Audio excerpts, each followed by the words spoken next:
everyone, and welcome to Freckles and Blondie, your weekly Lost podcast dedicated to discussing and breaking down the television show Lost. I'm Randi. And I'm Tiffany.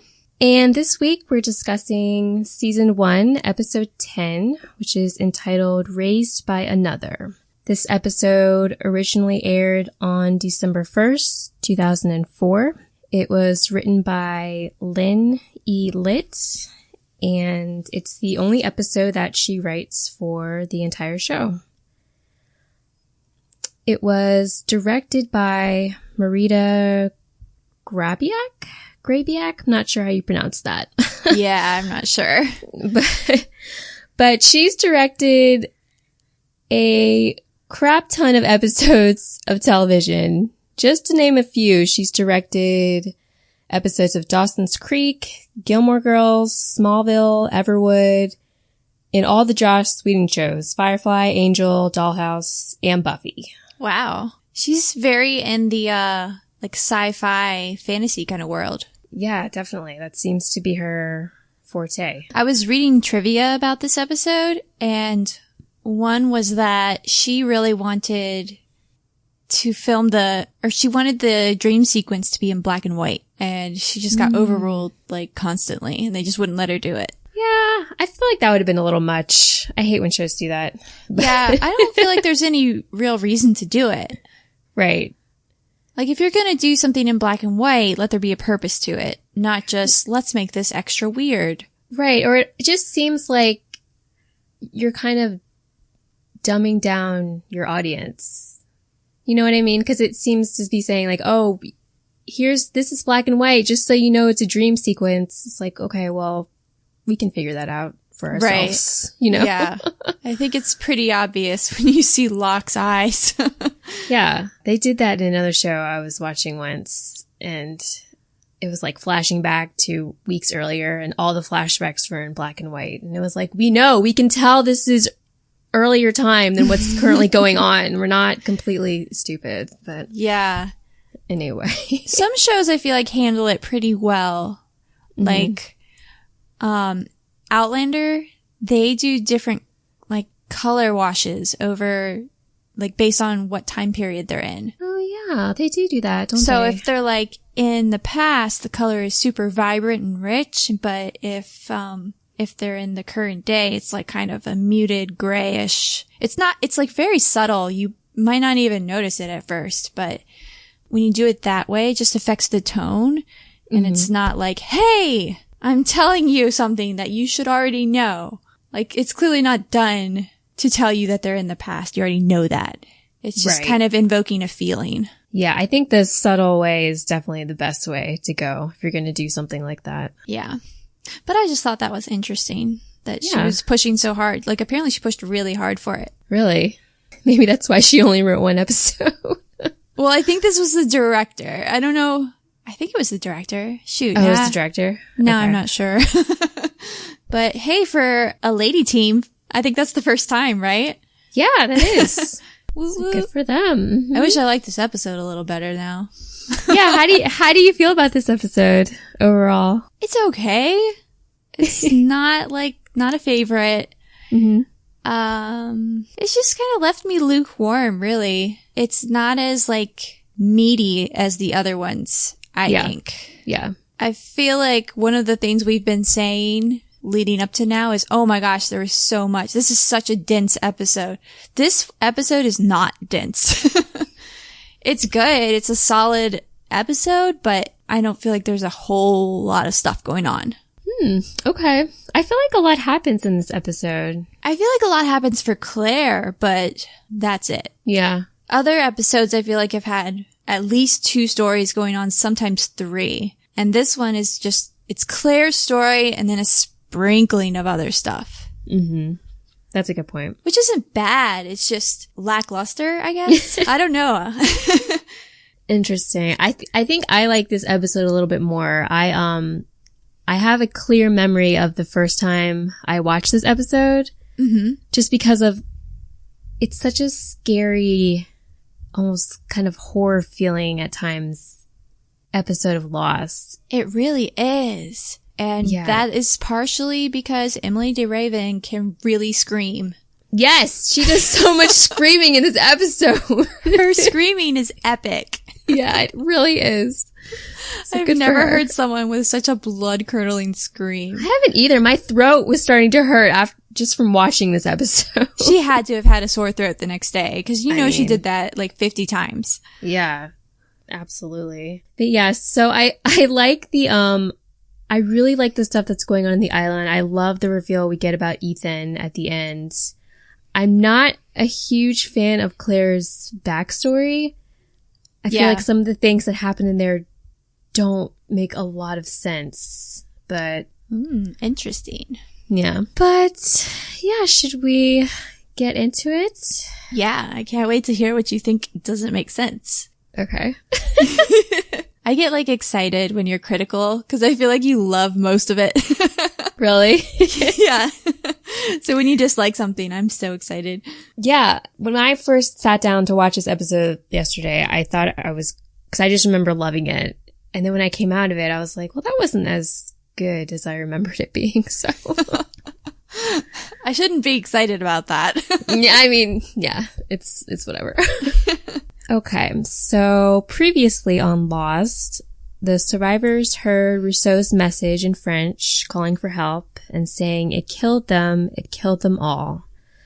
And Saeed went off by himself to map the island. We open with a close shot of Claire's eye and the sound of a baby crying. She sits up and discovers she's no longer pregnant.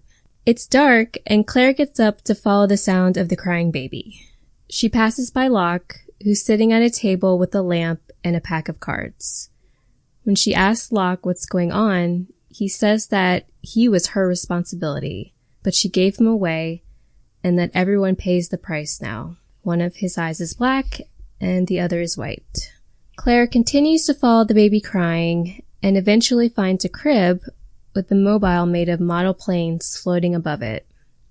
When she searches the crib, she finds nothing but blankets and blood. She starts screaming and wakes up from the dream. Charlie tries to calm her down and tells her she was sleepwalking. However, when Charlie looks at Claire's hands, they are covered in blood, and we cut to the opening credits. Dun dun dun. Yeah, it's so creepy. It is. It's definitely horror style. Mm-hmm. This dream is crazy. Yeah, there's so many little details in here that are so interesting. There are. I mean, I love Locke's eyes. Mm-hmm. The one black and one white, which again, we don't have any idea what that is, but we saw like a black stone and a white stone earlier. So it's clearly a theme or a motif that they're building up.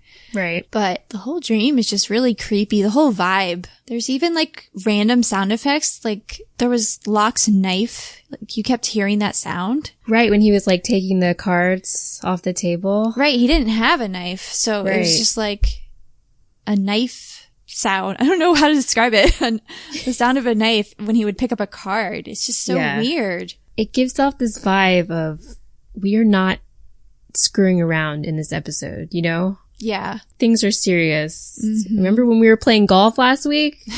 Not today. So not much in this for episode. that. Yeah. Why do you think Locke is in the dream? I mean, it kind of makes sense that it would be him as opposed to anyone else. Just because, not because he and Claire have had any kind of connection up to this point, but just because he's so in tune with the island, you know? Yeah, that's kind of what I was thinking too. That he was kind of like the personification of the island in this dream. And he's terrifying, like the island. He is. So intense.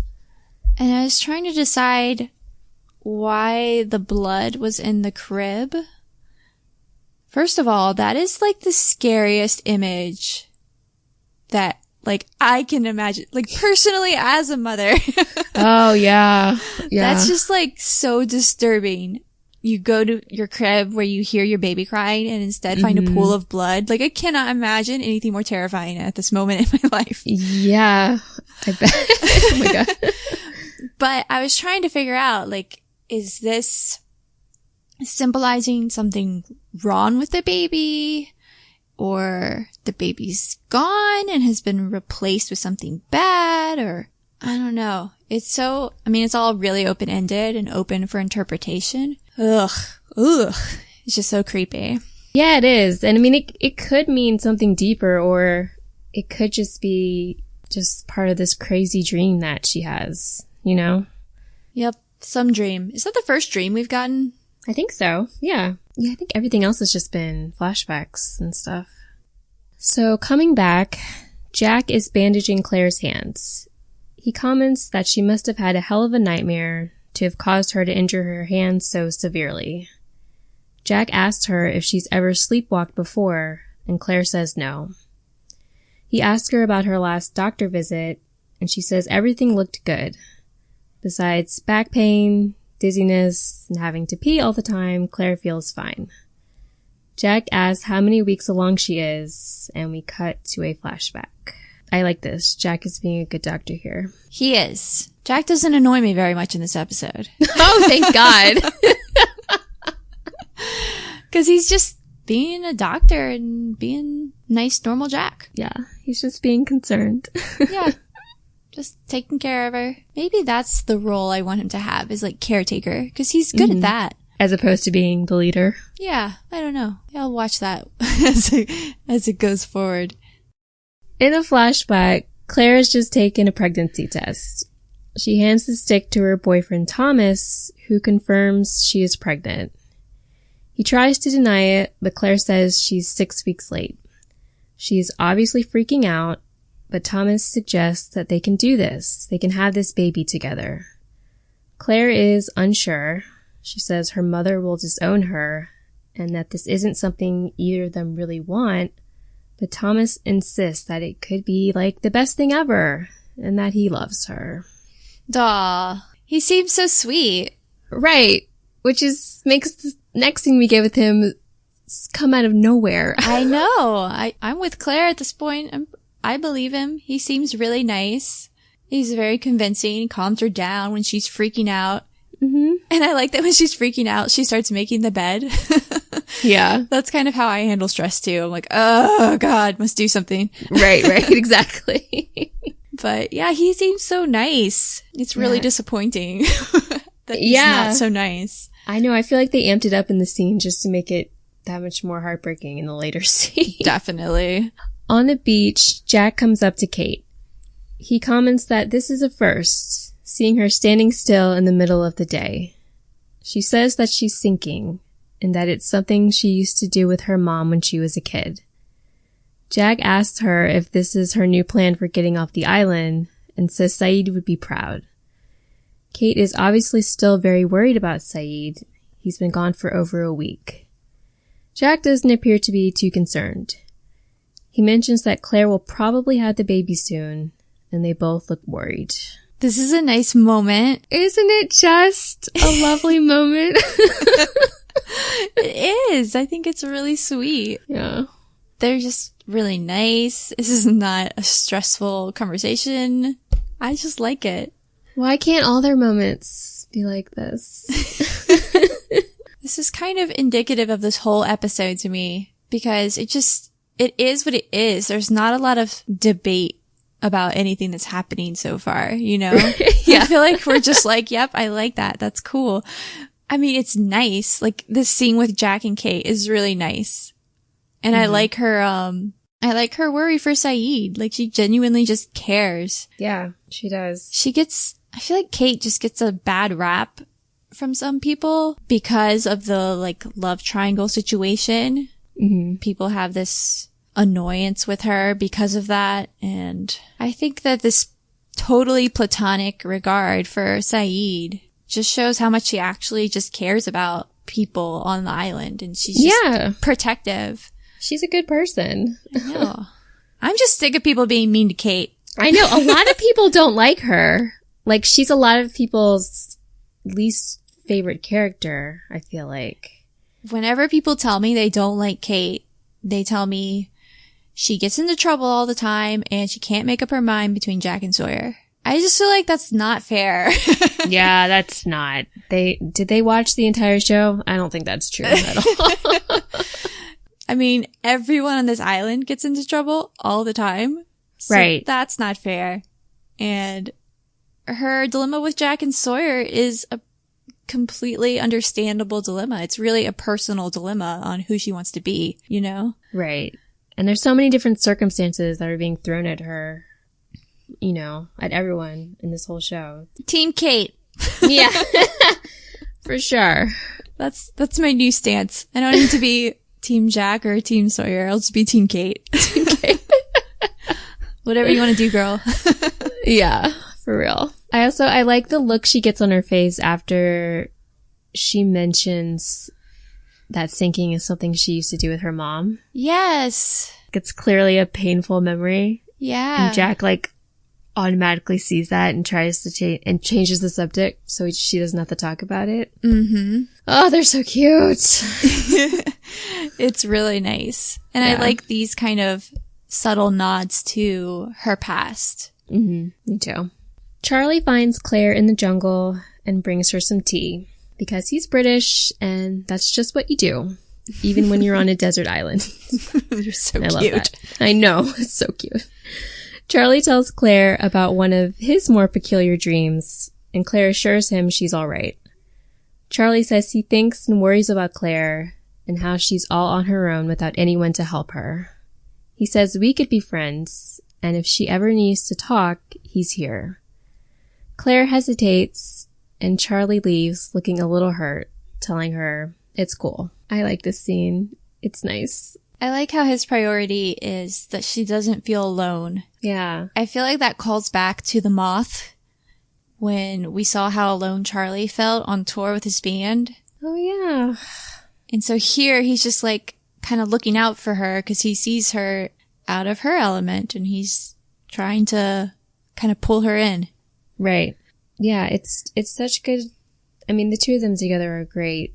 And Charlie's just he's so earnest about it. Like, he genuinely cares about her. Yeah, that's the perfect word for him. Earnest. Mm-hmm. He is. He's so kind and genuine. Yeah. She really brings out the best in him. Yeah, she really does. What do you make of, like, her hesitation here? Why do you think she's hesitating? Is he just coming on too strong? I think we get more insight into that later. Right, like with her backstory. Right, and then Charlie says something later like, I like you, and she's like, you only want to rescue me because I'm pregnant. I think Claire's kind of getting sick of people constantly coming up to her and like, are you okay? You know. Mm. Oh, yeah. But see, I was thinking that her boyfriend, Thomas, since later he pieces out on her, she's thinking she's having trust issues. I mean, that's definitely possible. But I feel like Charlie here, he wasn't really, I think he likes her, but it didn't really seem like he was coming on to her. He was just genuinely trying to be a good friend. Yeah, but I think anytime like a male is being really nice to me, I would think, okay, what are his intentions here? Yeah, you're probably right. In a flashback, Claire is walking with a friend. She tells her that she'll be moving in with her boyfriend Thomas and seems excited. Her friend is taking her to a psychic. Claire is very skeptical, but her friend says it'll be fun. Inside the house, the psychic takes Claire's hands and closes his eyes. He asks her when she found out about the baby, and she says only 2 days ago. Suddenly, the psychic seems to come out of a trance. He drops Claire's hands, gives her back her money, and tells her to leave. He says he's not doing this reading. Claire and her friend exit looking very freaked out. Understandably so. Yeah, this just adds to the whole creepiness of this episode. Yes. You know? Yeah. Like, the dream was really interesting, and then everything else I've just been like, oh, it's nice. But this, like, makes me sit up and be like, okay, what's happening here? Yeah, because I don't really necessarily believe in any of this stuff either. But if this happened to me, I would be terrified. It would be so scary. Yeah, I feel like if this happened to me, I would change my mind real quick. And she already seems to be pretty on board. Like, her friend says, oh, you're so into the astrology, and earlier she wanted to do Kate's horoscope. Like, she seems pretty into that stuff. Yeah, that's true. I buy it, and I don't feel like this guy is pulling one over on her. He seems like pretty legit the first time I see it, you know? Yeah, I mean, he sells it well. It looks genuine, for sure. Right. Back at the caves, Claire is sleeping when she wakes up to a hand covering her mouth. Flashes of a knife are shown, and we cut to black. Coming back, Claire is screaming, and the camp wakes up and comes running. She says a man held her down and was trying to hurt her baby, but that he ran away before she could get a good look at him. Charlie and Hurley go to check the surrounding caves, and Jack asks Ethan to get Claire some water. Claire elaborates, saying the man had a needle and was trying to stab her with it, and Jack and Michael try to comfort her. Probably not the two guys who I would want comforting me, but... Who would you want comforting you? Charlie. Sawyer. I mean, personally, yeah, obviously. Yeah. But, you know, for Claire, I'd want Charlie or Kate or Hurley. Mm-hmm. I mean, Jack is actually being really nice in this episode, but Michael is so insensitive. I just don't know what he's doing here. Yeah, he seems out of place here. Like, Walt is probably off throwing knives with Locke. And yeah, Michael's exactly. here trying to comfort Claire. Walt's out on like his midnight stroll through the jungle. Michael's like, I gotta go check on Claire. You know. Yeah. Jack is being really sweet with Claire. Yeah. He's so good with her. At the moment. He's gonna annoy me later, but. Well, yeah, I mean, you need to say all the nice things about Jack this week, because next week is his flashback episode, so I feel like you're not gonna Oh my god, happy. again? Yeah, and you're doing it. Oh no! Why does this keep happening? I find that hilarious. God, how are we already getting another Jack when we haven't even gotten all the main cast members? That is so annoying. Right. This is the problem. I think it has to do with what's going on in the islands. Like, it makes sense, I think. Okay. Get over it, Tiffany. I would much rather venture into Hurley's life or something, but whatever.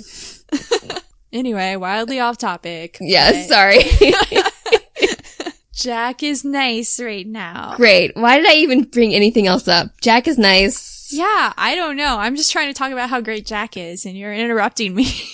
Let's move on. Pretend like that never happened. Every time I think Jack is halfway decent, I feel like I need to say it and speak up about it. I feel that way about Sawyer too, so I know how you feel. They're like our disclaimers. Like, hey, I am a rational human being, and I see that he is not being an ass right now. Exactly. Like, oh, he's not being a complete monster today. Let me write this down. Gold star. Yeah. Yep. So, good Jack. He's nice with Claire. The other time that I really liked Jack was in The Moth with Charlie. Mm-hmm. And I feel like he's just good at helping people when they're vulnerable. He is really good with Claire here. He was good with Charlie. He was good with Rose on the beach. Yeah. Like, these are the highlight moments for him, in my opinion. Yeah, it's always been one of my favorite things about him. The way he can just, talk to people, come up to people, and really offer comfort. I mean, it's probably one of the reasons why everyone wanted him to be a leader, because he just gives that off when he's talking to anyone, Yeah. Yeah, and I think at the essence of his character, he is protective and he sort of sees himself as a guardian of all these people. Right. He doesn't like anyone to get hurt or scared or vulnerable while he's around, Like, if he takes it on as his responsibility, kind of. Yeah, definitely. It's one of the best things about him. I definitely agree. Hurley talks with Jack, stating they checked the whole perimeter, but didn't find any evidence of Claire's attacker. Hurley suggests they start a census, or a registry of sorts, since he was just talking to Scott and Steve while searching the area, and he has no idea who Scott and Steve are. He says it will make it easier for them to find witnesses and keep track of everyone so they can try and prevent these attacks from happening. Every group needs a Hurley, guys. I know. I love this. I love that he sees a problem and he leaps into action and he knows how to make a system to fix it. Right. It's just like with the golf thing. It's a problem that I feel like no one else would try and solve in that way. But Hurley is immediately on top of it. Yeah, he's definitely a people person. Mm-hmm. Like his solution with the golf course was perfect. He knew how to make everyone happy. And here, he's communicating with everybody. And I feel like that's his skill, is being able to kind of talk with anyone and connect with them. Yeah. I mean, can you imagine if anyone else had tried and started the census? Like Sawyer or anyone, like it would, or Locke, it would have been a disaster. But with Hurley, he's great at it.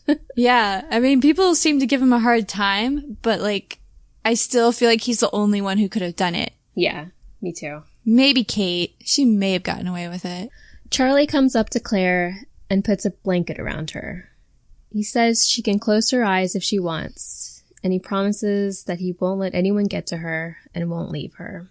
In a flashback, Claire is hanging drapes in the apartment when Thomas comes home. A few months have obviously passed since the last scene with Thomas, and boy have things changed, because he suddenly turns to Claire and says, "I can't do this." He says it isn't working and that Claire knew this.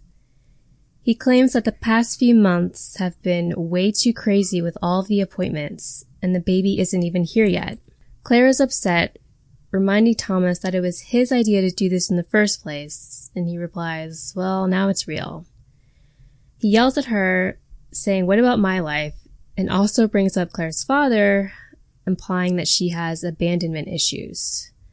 To top it all off, he accuses Claire of not taking her birth control and then leaves. And frankly, Claire, you're better off without him. Yeah. What a jerk. I mean, the worst, right?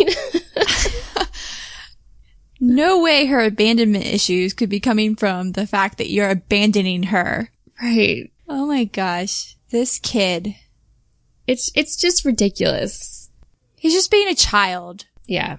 It just makes me so angry. So selfish. It is so selfish. And I mean, it was just, this whole thing was his idea. So for him to just turn around and be like, sorry, bye. It's like, dude. Yeah. Poor Claire. As if having a baby isn't stressful enough. I know. This scene though, I always remember this scene from this episode because it just makes me so angry. But watching it this time around, it seemed a little too much. How so? The only other scene we get with Thomas is when, you know, he's being very loving and supportive and saying, you know, this is going to be the best thing ever and we can do this. And then it just seems to me that this is just a few months later and he's totally flipped. Claire, it seems like Claire is completely surprised by this. Like she did not see this coming at all. Mm-hmm. And I mean, just the things that he says, this is your fault, you know, all these appointments with the baby, what about my painting, abandonment issues, birth control, right. Like he checks off every single box in like the jerk column of like, you know. Yeah. Do you know what I mean? And it's That's just so like, true. It does seem like a little much. We had to make sure he did everything possible so that we knew that he was a bad guy and that Claire was just royally screwed. Right. It's like, yeah, let's make him the worst guy ever, basically, and have him walk out. Yeah, because I can see that kind of thing happening when the baby was there. Right. That would be the kind of stress that would cause him to make such a drastic turnaround. That I could see. But Claire being like, hey, we're going to hang out with my friends tonight. What? Yeah. She's like putting him curtains. Like that has nothing to do with the baby. Yeah. They could have been doing that before the pregnancy. Right. I almost wish that in the first scene he hadn't been so the complete opposite of this scene. If there had been a subtle indication that maybe he wasn't ready for this. Yeah, I think that would have been more realistic. Right. And I also wish Claire, I mean, again, Claire she looks at him like this is coming out of nowhere. And maybe they've had I mean, issues in the past, we don't get to see that, but she seems totally surprised by this, which it seems like if he was going to make such a drastic move as this and list all these problems, like what, this is the first fight they've ever had about any of this stuff? Right. What?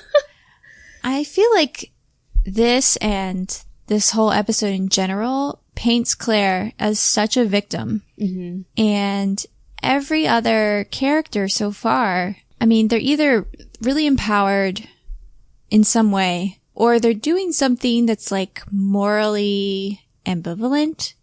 I just feel like they want her to seem so vulnerable. Like, yeah, she's like being pushed into this damsel in distress archetype. Yeah, like it's almost too much though. Right? Exactly. Like she's at fault for nothing. Right. Nothing in her past. Like, I mean, even like Sun and Jen's story, I feel like some of the things Sun does are even slightly questionable. And you're like, well, you know, but nothing with Claire.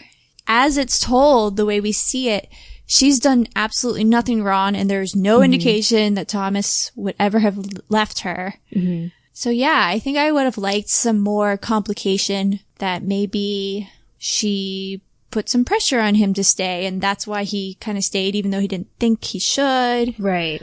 Or, I don't know, just anything. Anything to give her a little more dimension other than, poor Claire, she got knocked up, the guy left her, and she was on a plane crash. Like, everything is just poor Claire. Right. And I love exactly. Claire. I think she's so sweet and, like, wonderful, but yeah, I don't want her to be a victim all the time. Yeah, you're totally right. Like, this episode doesn't do a lot to kind of add to her character. You know, like, it doesn't give her a lot more depth like we've seen with Locke or Kate or Sawyer or any of the other ones. With basically everyone else. Right. Yeah, I feel like her story, maybe her flashbacks were maybe a result of what was going on the island. Because, I mean, this is a huge plot twist at the end with Ethan, and then we're gonna move into that next week, and they were maybe focusing a little bit more on that, and not so much on Claire's backstory. That could totally have happened, but there's no excuse for it, because right. This is Lost, and the caliber is high. I feel like her backstory is just kind of unimportant, and I don't like that. Yeah. It's a little disappointing. On the beach, Hurley talks to Locke for his census.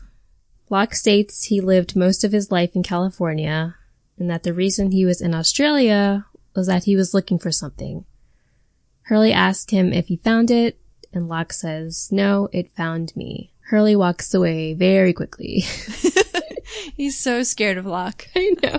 It's hilarious. I love their whole conversation. Yeah, me too. It's great. It's like, okay, dude, cool. Yeah. Locke is just the way he presents himself. I know. He's speaking into the sun. I know. It's so dramatic. It's and the way he pauses and like the smile on his face. It's like, where do you think you are right now? It's like everyone else is just crash landed on the island, and Locke knows he's on the TV show Lost. Right, exactly. He's just making the best of it. And it's like the best day of his life every day. It is every day. Everybody should live like Locke every day. Charlie asks Kate if she saw anyone leave the beach last night, and she's not sure, since people tend to come and go. Jack looks skeptical and states he's not sure Claire was actually attacked. He says they didn't find any injection marks on her stomach from the second attack, and she was sleepwalking during the first one. It doesn't make any sense for someone to try and hurt her when they were all sleeping 20 feet away. Charlie is upset, but Jack points out that Claire is going to have the baby very soon, and if another panic attack triggers an early labor, it will not be good. Charlie insists that it's not all in Claire's head. I like his unwavering faith in Claire. That's what I wrote too. Really? Yeah. Because that's what it is. He just has such faith in her. Yeah. I mean, Jack's not even saying that she's lying, but Charlie just doesn't think Claire would be wrong. Right. He's such a good friend. I have like mixed feelings about this scene because like I love Charlie's faith in Claire, And I understand where Jack is coming from because, you know, he has good reason to think that she's just imagining this. Mm-hmm. But man, I would be so annoyed if I was Claire.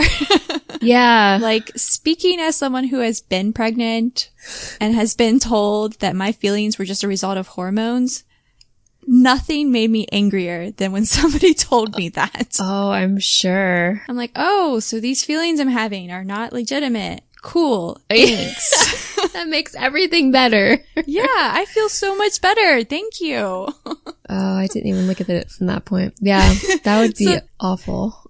That's my personal response to Jack's solution here. Okay. But I do feel like he is kind of leaping a little bit to sedate her when, you know, it seems pretty simple. You could just have somebody sit up with her at night and see if she reacts the same way when somebody is watching her, or if somebody actually comes to attack her, like, you would see that. So it just seems like maybe we should try that first before we drug her up. Yeah, that's true. I feel like he's so worried about her going into labor, though. Yeah, I mean, I feel like this is coming from a good place. Yeah. But I just disagree, I guess. Yeah, I mean, he probably should have thought about how she would react when he offered her those sleeping pills or whatever. Yeah, I guess we haven't really gotten to that scene yet, so I'm jumping ahead a little bit. It's okay. Hurley finds Ethan Rom collecting fruit.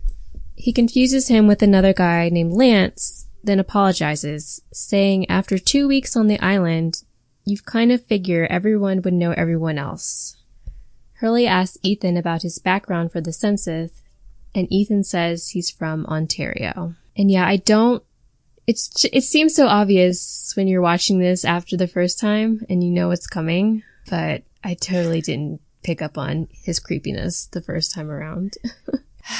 I mean, I don't know if I did or not, but I would certainly be suspicious. Like, why do you keep showing this guy who clearly doesn't matter? I just feel like they beat you over the head with this supposed extra. Like, hey, it's Ethan, that guy who doesn't matter. Hey, it's Ethan again. Remember him? Like, he doesn't matter. Like, don't pay attention to him, but here he is again. Yeah, good point. I never pick up on stuff like that. I kind of do, because every time I watch something, like, that sounds so arrogant to say. I don't always pick up on everything, but every time I watch something, I think, why did the writer take the time to write this? That's always my thought. Because I'm just thinking about things too hard, usually. That's so smart. I'm like, so why is there a scene with Ethan talking about where he's from? Why do I care about this extra? Why don't you show me someone we like or someone we don't know enough about? That's just the perspective I always bring to it. I think it's an English major thing. Yeah, it must be. I never look at shows like that. I'm always, whenever I'm watching anything and there's a big reveal like this, it always takes me completely by surprise. And everyone, it's always like, that was so obvious. How did you not see that? And I'm like, I don't know. I just did it. Well, it's because in writing, you want to cut out everything that is not completely necessary. Right. And that's how you get like something that's really strong. So every time you see something on TV, in a show or movie or whatever, every scene should be vital. And if they keep showing Ethan over and over again, I'm like, okay, clearly something's going on with this guy. And Claire's being attacked. Yeah, that must be the writer in you. Because I just don't look at it like that. But it's completely true. It's also really easy to say in hindsight. And I just genuinely cannot remember what I thought the first time I saw this. But yeah. He plays it off so well, Ethan, in the show. Like when Hurley asks, or when he asks Hurley, "Hey, what's this for?" Yeah. And Hurley's he like, seems to be a good liar. Yeah, he's a very good liar. Because Hurley's like, I just thought it would be a good idea. He just shrugs and walks away, like, so casually. Though that actor is pretty creepy looking. Yeah, he is. Whenever I see him in anything else, I'm like, you are bad news. Really? I've never seen him in anything else. Does he play someone creepy every time? No, I can't remember what else I've seen him in. How could he not? Is he just that good an actor? I'm sorry. Like, no offense to this guy and his appearance, but he looks really psycho. Yeah, he does. I can't remember what else I've seen him in. I feel like it was another small part in another show. But I think in that show he was supposed to be playing like a good guy. And I was like, no, your face is untrustworthy. I don't buy it. Whatever he's doing, he's lying. Yeah. That's hilarious. I know. At the caves, Claire asks Jack if they found the attacker. He says no, and that being on a desert island with no sign of rescue can really mess with your head and make you see things that aren't actually real. Jack tries to give her sedatives to help her relax, stating the more upset she is, the more dangerous it is for her and the baby. But Claire is very upset. She packs her bag and starts to head back to the beach, saying it was safer there. Jack tries to stop her, but he can't. Charlie comes up as Claire's leaving and asks Jack, what did you say to her? I mean, like I was saying before, I just don't like that he leaps to this as the solution. I understand why he does, but I don't think he should be, like, on the chance that she's right, why would you want her to be sedated if somebody's really attacking her? Like, that's a risk that I don't think he should be taking. Yeah, I mean, I think he feels like, he doesn't believe her at all. Which I think when I was first watching this episode, I didn't believe she was being attacked either. But we saw the hand. Or are you feeling like that's a dream as well? Yeah, because the episode starts off with this crazy dream. And then in her flashbacks, we've already had that scene with the psychic.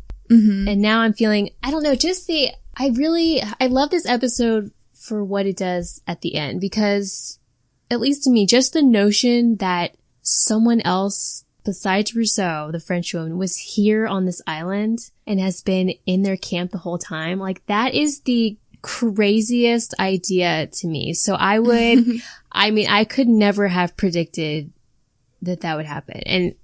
And obviously there's hints that I did not pick up on, but it's such a crazy twist. So when I was watching this the first time, I was like, she's going a little, I don't want to say crazy, but she's obviously very stressed out. There's no way someone could be coming up to her in the middle of the night and trying to hurt her and her baby. It's crazy. It is crazy, but I don't think, if she said, could somebody just like stay with me? Like, nobody would think that was unreasonable. Like, if I'm being attacked and someone says, or if I think I'm being attacked and someone says, here, I'm going to give you this stuff to help you sleep better, that's literally the last thing I would want, because then I'm even more vulnerable to that possible attack. No, for sure. The better solution would definitely have been to, like, hey, we're going to take shifts and someone's going to stay awake with you all night so this doesn't happen anymore. Right. And Charlie's first in line. Exactly. So it just doesn't seem like this would be that hard to solve. I feel like this whole thing is just kind of dragged out and built up so that we can get that great twist at the end. Yeah, definitely. That's what this whole episode is all about, really. Yeah, and that's why a lot of it feels a little flimsy. Because it's just like, okay. Boom! Drop hammer. Yeah. I only remember the dropping of the hammer when I think about this episode. It's a great plot twist. I definitely remembered that too as being the huge significant thing. They just could have done better. Yeah. That's all this is. I agree. They definitely could have. In a flashback, Claire returns to the psychic's house, Mr. Malkin. Claire asks him for another reading. She gives him some money and asks him how it works, and he says he doesn't know. He asks Claire when her boyfriend left, and she says it was just last week. Claire asks if this is why he stopped the reading last time, but he says no. He saw a blurry thing, and blurry things are bad. Claire insists on continuing, and the psychic tells her that it is important that Claire herself raise the child. He says the father will play no part, and that danger surrounds the baby. Claire's goodness must be an influence during its upbringing. Claire says she's planning on putting the baby up for adoption to give it a happy life, but Mr. Malkin insists that the baby won't have a happy life unless Claire is involved. He gets very agitated, and Claire says, "Thanks, but I gotta go." He gives Claire back her money, yelling that the baby needs her protection. I feel like, how desperate is Claire that she went back to the psychic? Yeah. You know? I would definitely have been intrigued by his first reading too, and might want to come back and see what he had to say. I mean, I would have been terrified. I wouldn't have been like, I don't ever want to talk to you again, but. That's true. Yep, but yeah, I guess you're right. She's just desperate. Yeah. Desperate for some guidance. Poor Claire. I mean, it kind of shows that little kernel of doubt that she must have about putting the baby up for adoption. That's true. I feel like there's not a lot of meat to this scene other than that, you know? Like, Yeah. what? There's this whole episode. It's just like frustrating. Yeah, there's not a lot to analyze or say about some of these scenes. Yeah, makes me sad. That's all I want to do. Claire gets a phone call in the middle of the night from the psychic. He says he has a plan, but Claire says it's too late and she's going to give the baby up for adoption. She reminds him that what she does with her baby is none of his business, and he says again that great danger surrounds the baby. He begs her to hear his plan first and says he knows Claire has doubts about the adoption, but Claire hangs up. This scene feels unnecessary. It's like just a replay of the last scene. Yeah, especially right on the back of the other one. Right. Yeah, I definitely agree. It's exactly the same thing. Charlie finds Claire walking back to the beach. She tells him Jack tried to give her drugs and thinks she's making the whole thing up. Charlie points out that walking through the jungle alone to prove her sanity isn't exactly the best idea, but Claire insists that she's not crazy. I don't like this scene. Why? I feel like when Charlie's talking to Jack, he has such faith in Claire. Yeah. And here, all of a sudden, he doesn't. Why doesn't he have that same faith, like right now, when she needs it? Right. It does seem a little out of character, given everything else he's been saying this whole episode. Right. I also don't think it's that crazy for her to walk across the jungle in broad daylight by herself. Yeah. What else is she gonna do? Be like, hey, could somebody accompany me? Like, I know she's pregnant and she's just like a walking target of vulnerability, but like, she's still a like smart human being. She'll be just fine. Yeah, but there are like boars running around and monsters who ate the pilot. If I was on this island, I wouldn't be going anywhere in the jungle without someone with me. Yeah, it just seems like everybody else is, so why shouldn't she? Yeah, that's a good point. I don't like his criticism. That's my problem. Yeah, it seems strange. Definitely out of character, like you said. On the beach, Hurley is continuing to gather information for his census by talking to Shannon. Boone comes up and asks Hurley why he's asking so many questions. Hurley doesn't understand why everyone is so touchy, and when Boone asks again, he tells them Claire was attacked last night. Shannon says she's not moving to the rape caves, and Boone suggests that it would make Hurley's life a whole lot easier if he had the plane manifest, which is a list of everyone on the plane. However, someone else has it, and I'll give you one guess as to who that is. Can we mark this down as Boone's first great idea? Woohoo! He's finally contributed. Oh, good for you, Boone. It only took you 10 episodes. I feel like what Shannon says about the rape caves, I mean, they wouldn't be able to make that joke on television now, right? Like, that's such a joke of its time, isn't it? That's true. I didn't think about that. And I think it's so funny. I know. That's the thing. Like, not to be offensive, but I always remember that line because it always used to make me laugh so much. But when I watched it this time, I was like, oh, no. You can't say things like that. But it's because you can't say things like that that makes it so funny that she just says it. Yeah. She's just so blunt and so matter of fact about it at the same time. I'm so not moving to the rape caves. Like, how did you leap to that conclusion, Shannon? Right. All Hurley said was Claire was attacked. Shannon's so problematic in so many ways, but the way she delivers lines is kind of great. Her comedic timing is fantastic. It really is. She is so funny. Yeah. It saves her character because she would be so annoying otherwise. She would. Yeah, I'm noticing that a lot more about her watching it this time. It's so interesting. You know, she reminds me, not to always bring this back to Buffy, but she reminds me of Cordelia. Oh yeah, she does remind me of Cordelia too. Cordelia has that line that tact is just not saying true stuff. Yeah.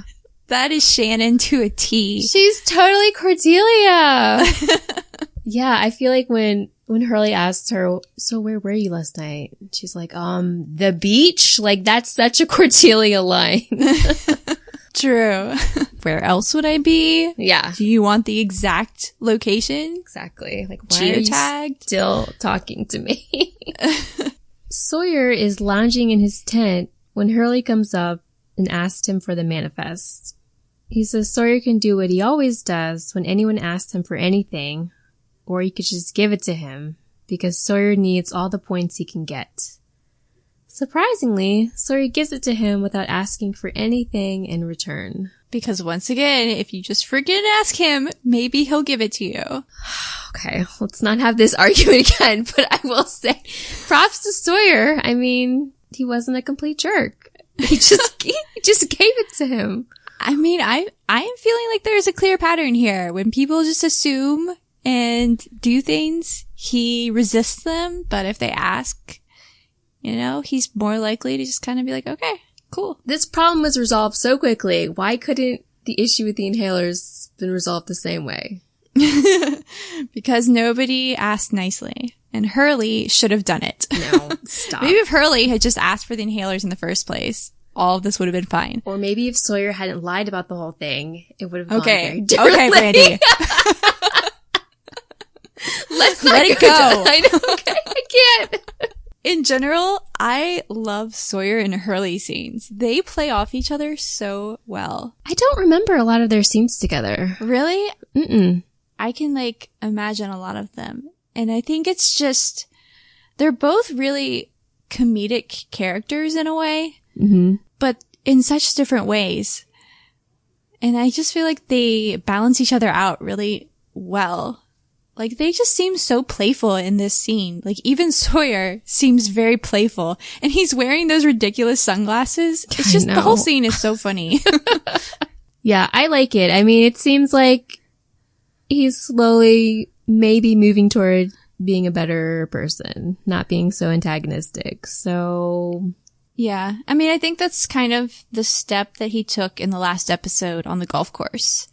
Right. Was him kind of wanting to be a part of this island community. Yeah. And I mean, if you're going to be a part of it, Hurley is so in touch with the people here that you should connect with Hurley, man. He'll hook you up. Yeah, definitely. I'm not going to talk about why Sawyer would even have the plane manifests. Apparently he literally has everything, but he does. He's just taking good care of all this stuff, Randy. Someone's got to make it okay and protect Unbelievable. Okay. It's not true. Anyway.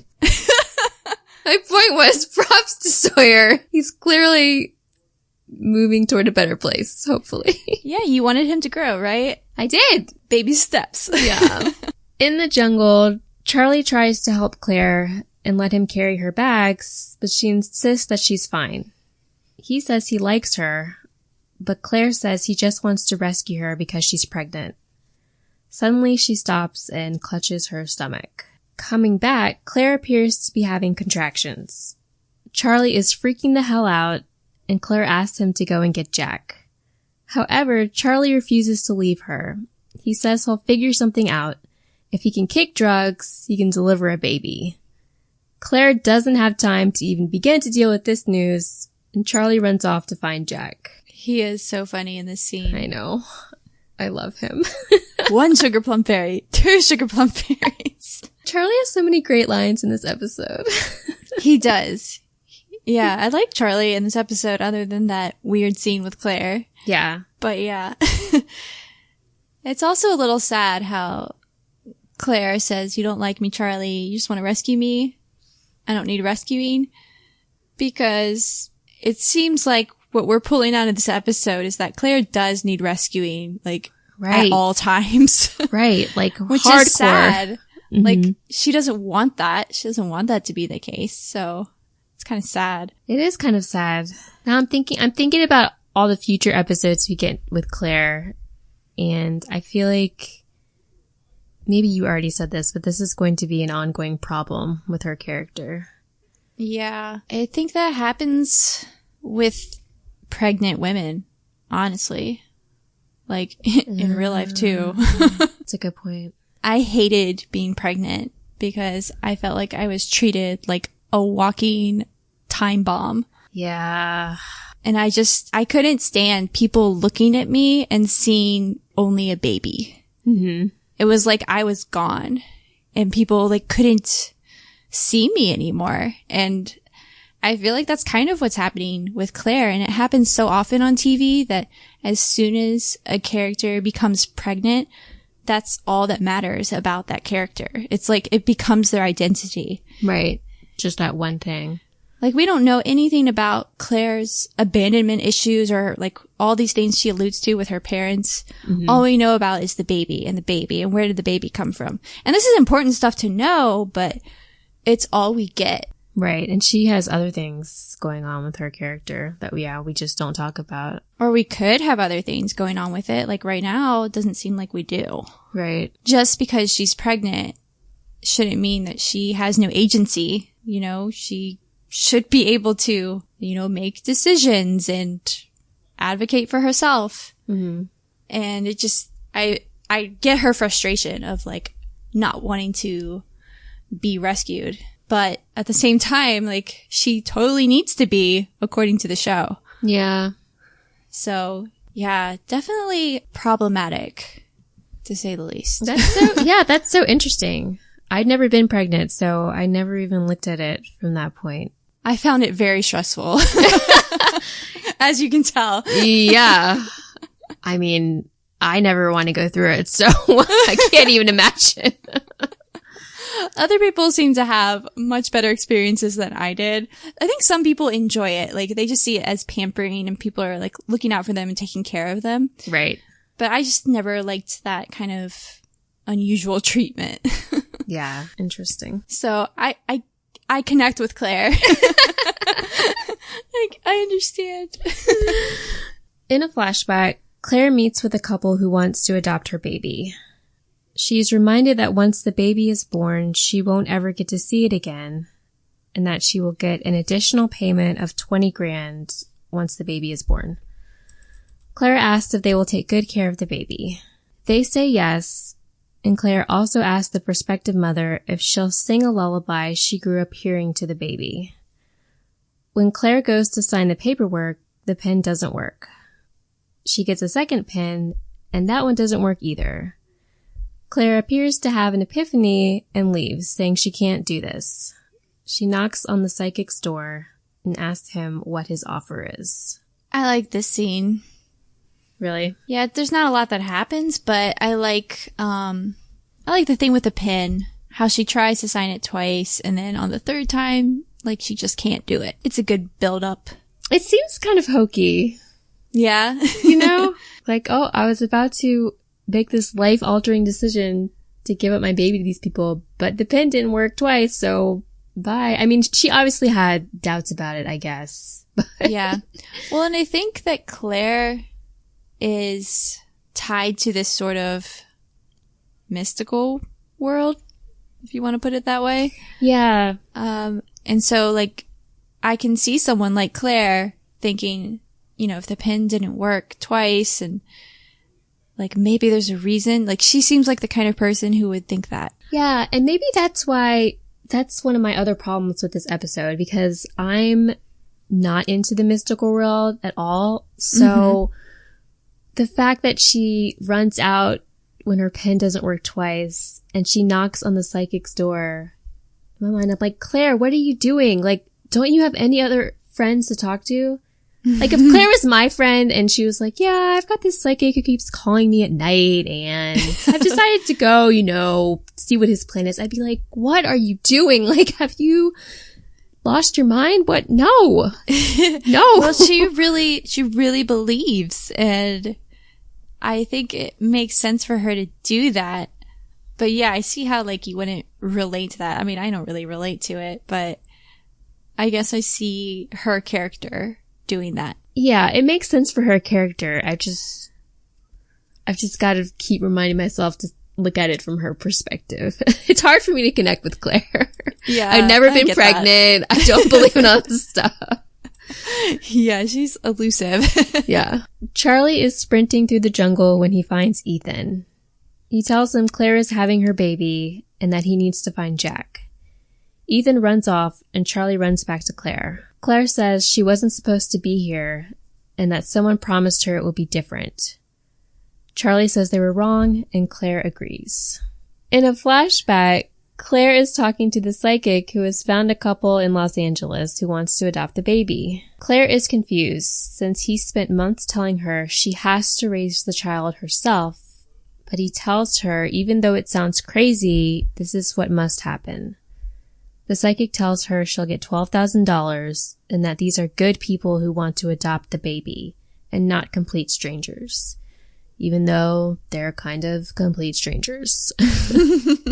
Yeah, I feel like she's just looking for someone to do this with her. Like, she's just alone and scared and needs, like, someone else's influence. So she's just gonna do whatever this guy tells her. Right. It's just sad because I'm just like, where are do you have any other friends?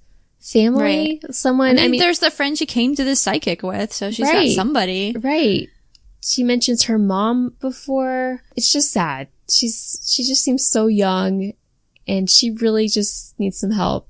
Yeah. And all of this is a little bit of a stretch, like we're kind of going along with it because we're like, oh, well, Claire believes a lot of things that are kind of weird. But like, really, you have to stretch to think that she would just get on this plane and give her baby to these random strangers because this stranger told her to. Yeah, right. It's a huge stretch. This plan is absolutely insane. Yeah. And I mean, I get that she like feels that he has some sort of understanding that she doesn't, that he has kind of proved himself to her because he has made like some, I don't know, revelations that he shouldn't have known. Right. So I get why she believes him, but at the same time, Claire. Yeah. Yeah. It's just so drastic. Like, she's going to get on a plane, I think the next day, fly to Los Angeles. Was that like a 12-hour flight? And give up her baby to people she's never even met? Right. Oh, Claire. On the island, Claire is telling Charlie about the psychic and that he was full of it. Charlie disagrees, saying that if he wanted to make sure Claire was the only one who would raise her baby, then he could have foreseen the plane crash and made sure Claire was on that exact flight. We flash back to Australia, where the psychic hands Claire a plane ticket for the next day. She starts to protest, but he insists it has to be this flight, Flight 815, and the adoptive parents are waiting for her. Claire somehow makes the decision to get on that flight, and on the island, Claire realizes that the psychic knew about the plane crash and that there was no couple waiting for her in LA. Dun dun dun. Yeah, it's just the state of mind she must have been in when she got on the plane. And then to have it crash. Yeah. She's handling things pretty well, if you ask me. She's had a crazy couple of months. She really is. Everyone seems to have been having a crazy month. That's true. It's kind of a theme with this show. Yeah. I like that she is telling Charlie her backstory, at least. Mm-hmm. I feel like nobody else actually tells other people what's been going on with them. Yeah, literally no one. Right. So it's like kind of nice that they're actually communicating here. Yeah. It just kind of adds to why they make a good couple. Right. There's like a certain trust there. That's really nice to watch. Especially about something like, I listened to this crazy psychic and he told me to get on this plane and I did it. Mm-hmm. Like, I feel like that's a vulnerable thing to tell somebody. Oh, absolutely. Because any normal human being would be judging the crap out of you. Right. Well, Charlie did just reveal he's a recovering drug addict, so maybe Claire was like, this is okay to share with you. True. And she seemed perfectly okay with that. Yeah, exactly. So they have an understanding. We get a quick shot of Saeed carrying a walking stick and limping through the jungle. Back with Charlie and Claire, Claire's contractions seem to have stopped. Charlie wonders where the hell Jack is. Claire gets up and says she's okay and that the pain has stopped. Charlie tells her he told her he'd take care of her, and Claire thanks him. She agrees to go back to the caves, and Charlie again promises not to let anything happen to her. And I really wish she would stop saying that. I know. Because you just know that means bad things are coming. I know. You're just ruining everything. Yeah. Cursing this poor girl. She's had enough bad stuff happen to her. I know. Saeed stumbles into the caves and collapses. He tells Jack and Kate that he found the French woman and that he had to come back, while Locke watches in the background. Jack starts to work on his injured leg when Saeed says, "We're not alone." And I do not think he's talking about Danielle. I don't either. I love it. He seems legit crazy, though. Yeah. It's funny because I'd almost forgotten about Saeed at this point in the episode. Yeah, him coming back is kind of like a, whoa, yeah. That's right. Because they haven't really talked about him at all the whole episode. I read that originally this episode was supposed to come before the episode that we got last week. Before Solitary? Claire and Charlie were gone, and they thought that it would be weird if they were all just like playing golf and having fun when Claire and Charlie had been kidnapped. Well, yeah, I mean, that would have been so weird. I can see why they switched it. I read that, and then I was watching, and Kate was wearing like the same shirt in all the scenes where they talk about Saeed, and I was thinking, oh, that must be why. Mm-hmm. In the jungle, Claire and Charlie stop walking. The baby kicked, and Claire lets Charlie feel it. Hurley is shown running to the caves, carrying the manifest. He finds Jack and says they have a problem. Hurley tells him that he interviewed everyone, all 46 survivors at the beach and at the caves. He got everyone's name, but one person wasn't in the manifest, and he wasn't on the plane. We cut to Ethan, who comes upon Claire and Charlie. Charlie asks Ethan where Jack is, and he doesn't answer, only stares. Claire looks terrified, and we cut to credits. Dun dun dun. Ethan is a creeper. The biggest creeper. He's been acting so normal, and then all of a sudden he puts his creep face on. Yeah. Oh, it's so well done. It's still, every time I watch this, it gives me goosebumps. Cause, yeah. Again, I remember, I have such a clear memory of when I first saw this scene. I lost my mind. I couldn't believe it. It's a very scary moment. It is.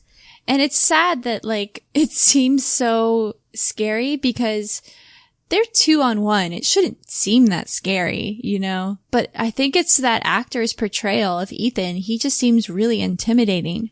Right. And he's so tall.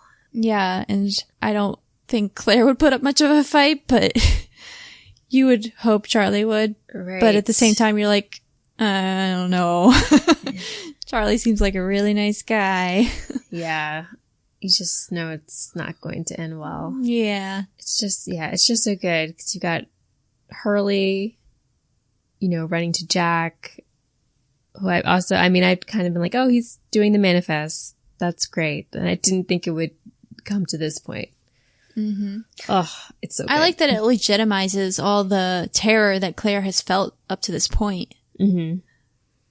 Because in a second, we kind of realize, oh, she's been right. Yeah, it would have been kind of a throwaway if we had found out she had actually been dreaming the whole time. Yeah. No, it's definitely a good twist. Lost is good at the twists. Yeah, this is one of my favorite show. Yeah. This is one of my favorite ones. I had trouble coming up with a theme this week. I'll be because honest. there's no meat on these bones. Okay, I'm glad you agree. I had trouble too. I mean, I thought of one, but it's weak. Like, Yeah. there's just not a lot to pull from this episode. There's not a lot that really connects all of the stories together. Well, there aren't a lot of stories to connect, really. Yeah, that's true. It's kind of the same story being hit with a hammer 18 times. Yeah. But what I finally came up with was the question, how do we decide who to trust? Because I think that I can kind of boil down to each of these things that are happening. I guess there are multiple storylines because there's Hurley doing the manifest and then there's Claire's story. But, you know, he's just doing the manifest. It's just kind of happening in the background. It's not a huge story. Right. But Claire is obviously having trust issues with, you know, Thomas promising to stay and then leaving. And he talks about her abandonment issues with her father. And I feel like even the practice of going to a psychic involves a lot of trust. Yeah. And everything that he's telling her, she's just having to put trust in him. Jack does not trust that Claire has really been attacked. But Charlie does. He has, like, minus that one scene, unwavering trust in Claire. Yeah, trust is definitely important in this episode. Yeah. Even for Hurley, because he goes around asking people where they're from and stuff, and he says that everybody gives him a really hard time. I'm just asking some questions. Right. But it's because, like, nobody has any trust.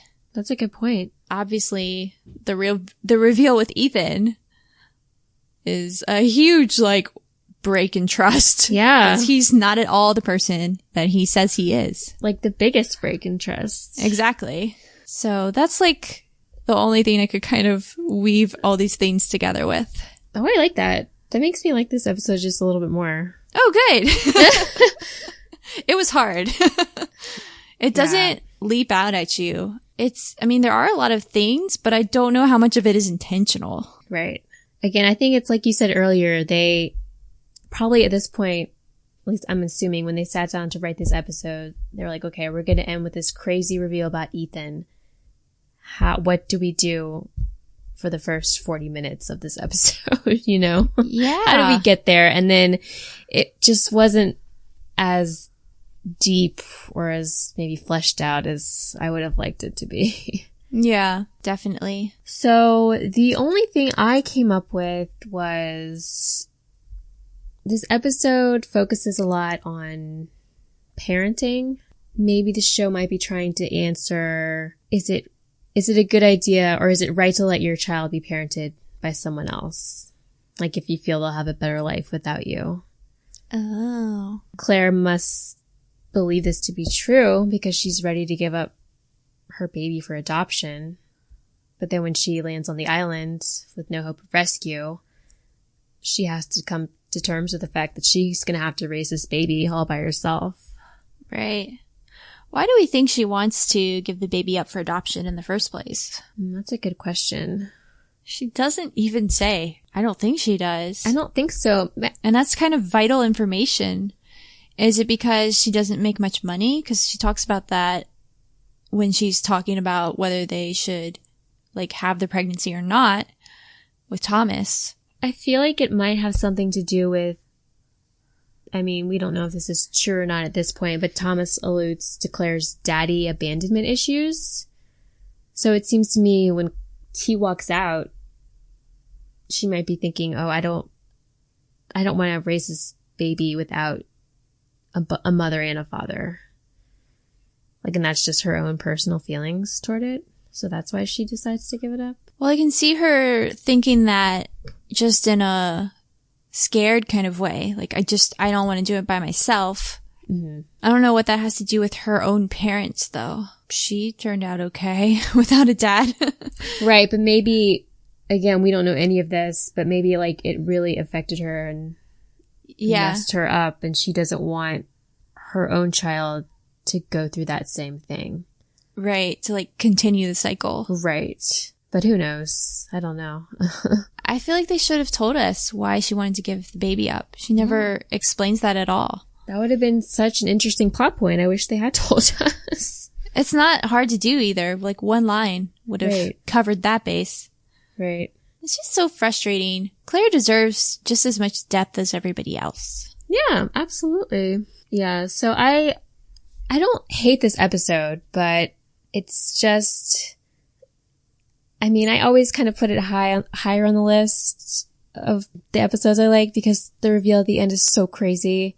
Mm-hmm. But the rest of it, it's frustrating. Yeah. I mean, that one moment it's a great moment, but it doesn't redeem the whole episode. Right. It's not that great. Yeah. It's not like Locke standing up from a wheelchair great. Yeah. See, I always kind of equated it as being that great in my mind. Oh. When I thought about this episode. Just because it surprised you like equally as much. Right. It just gave me, I can't stress how much this blew my mind when I first watched this episode. I had never really seen a twist like that in a television show. Uh-huh. And it was crazy to me. So yeah. I always remember that when I think about this episode. Yeah, it's definitely very surprising, and I do appreciate that. I mean, I don't put it nearly on the same level as Locke in the wheelchair, because it doesn't have like any emotional weight to me. It's just like, oh, cool, you know? Yeah, it's not as emotionally impacting, but if I had to make a list of like the top 10 or 5 crazy lost twists where they just kind of flip everything, this would definitely be on the list for me. Oh, I don't know if it would be on my list, honestly. There's so many. Lost is so good at this kind of stuff. I could be forgetting a lot of other stuff that comes later, so I don't know. The point is, we both think it's a pretty great twist. Yeah. We're just kind of quibbling over details. Absolutely. I went back and looked at names because, you know, I have resolved to do this.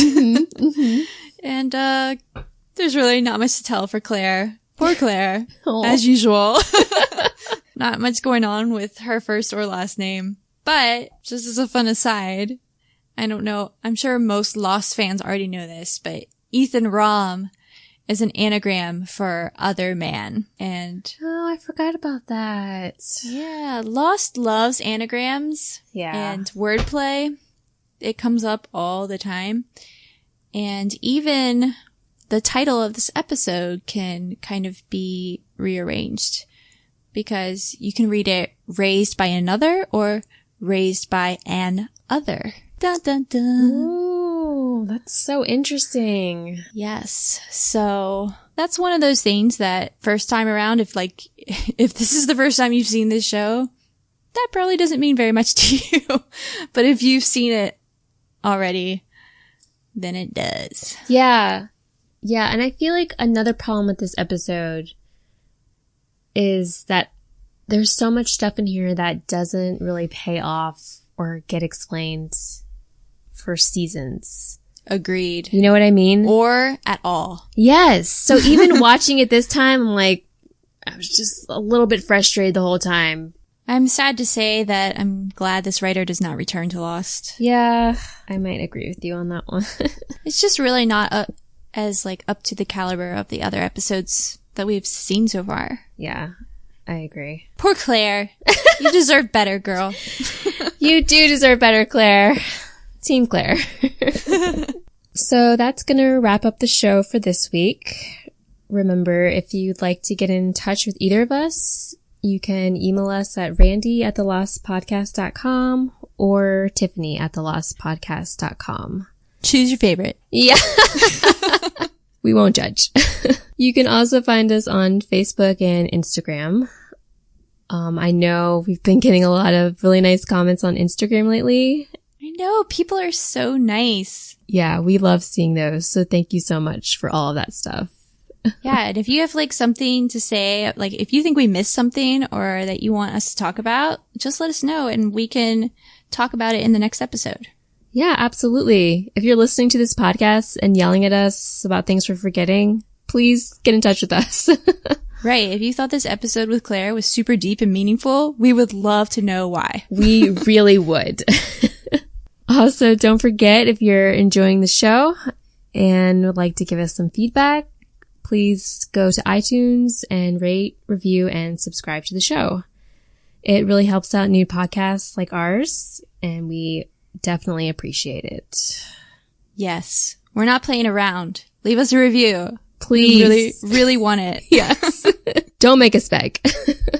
Go now before you forget. Yeah. Chop, chop. So next week, we're going to be discussing episode 11, which I believe is called All the Best Cowboys Have Daddy Issues, which is about Tiffany's favorite character, Jack. So, oh dear God. Don't miss that episode. I feel like that will be a very long episode of Freckles and Blondie. Or very short. I may just not have that much to say, and we might just breeze right through it. Maybe. I don't think that's going to be happening, but we'll see. I'm just not going to write that much. I'm just going to be like, some stuff with Jack happens. Well, don't disrespect Jack that way, Tiffany, okay? You're right. I have a lot of ranting to do. Yeah. So make sure you come back and tune in for that. Until then, I'm Tiffany. And I'm Randi. And you're listening to Freckles and Blondie.